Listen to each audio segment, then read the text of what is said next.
January 13, 2013, the first time we met each other sa Victory Town Center sa Sampol. And tandang-tanda ko yung date na yan kasi that was my first time I felt butterfly on my stomach. Di man araw-araw na nakangiti,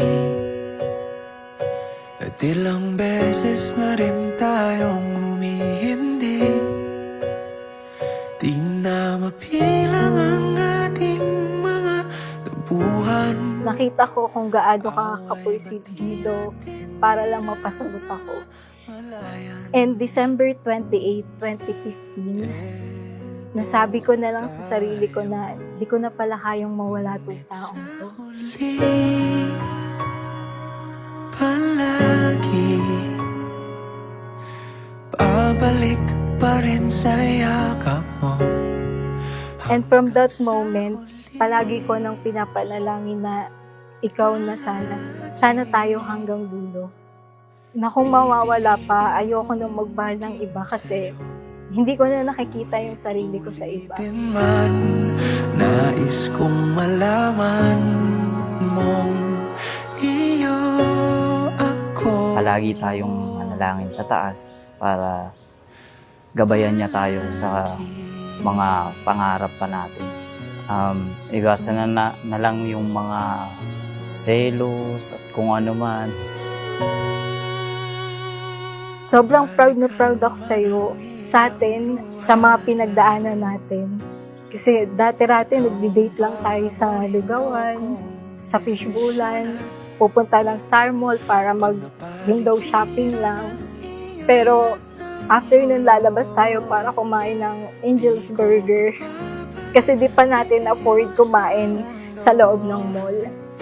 Ang pinapagsama nga ng Diyos ay huwag papaghihiwalayin ng tao. Pero eto na tayo ngayon. Pag nagtatanungan kung saan kakain, palagi nang sagot natin kahit saan lang. Kasi kaya na natin eh.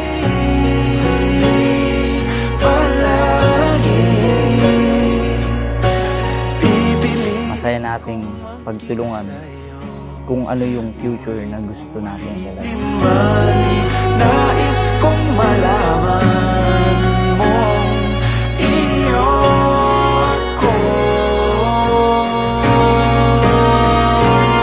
Ito ang hinahangad at idinadalangin ng lahat ng mga sumasaksi sa banal na pagtitipong ito na tamuhin nawa ninyong dalawa ang masaganang pagpapala ng Panginoon Diyos. Kung dalangin ng sa huling siglo. Kaya palagi Sa huli kitang mamahalin.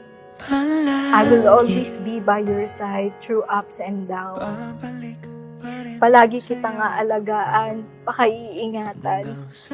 I vow to always be faithful. And thank you for being my best friend and voice since nonchalant ako.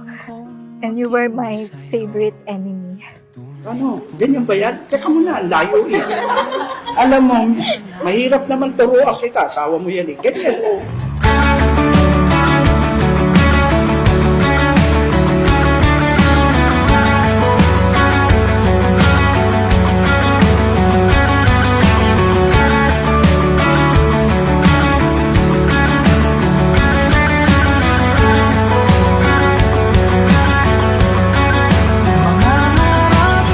Siguro yun yung time na nasa abroad siya. So, LDR kami noon. And matindi yung pag-aaway namin talaga. Pero, nalagpasan namin yun. So, nung pagbalik niya dito sa Pinas, we decided na magbati kami para dun. Kasi, sa totoo lang, hindi talaga namin kayang iwan yung isa't isa. Sayangin ang oras at pag-ibig mo. Mas pipiliin ko ibigay lahat pati. So, lagi kitang susuportahan kung ano man yung gusto mo. Sana ganun din ka sa akin. Sana maging happy ka today. Love you. Lalim ng bituin habang ako'y nakatingin sa iyo. Wala na akong ibang mahihiling.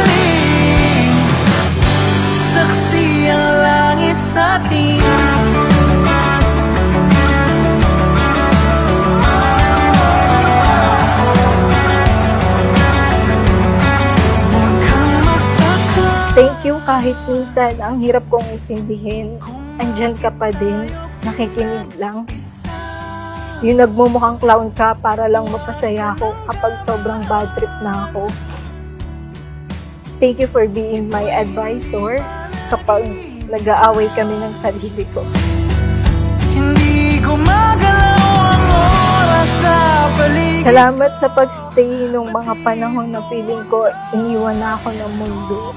Ikaw yung nagmulat sa akin noon na tama ka, ang daming taong nagmamahal sa akin. Like, hindi lang ako nag-iisa. Sumayaw sa ilalim ng bituin habang Sana sa bubuin nating pamilya, parehas natin pagtulungan kung ano man yung mga desisyon sa buhay natin, yung mga gagawin natin.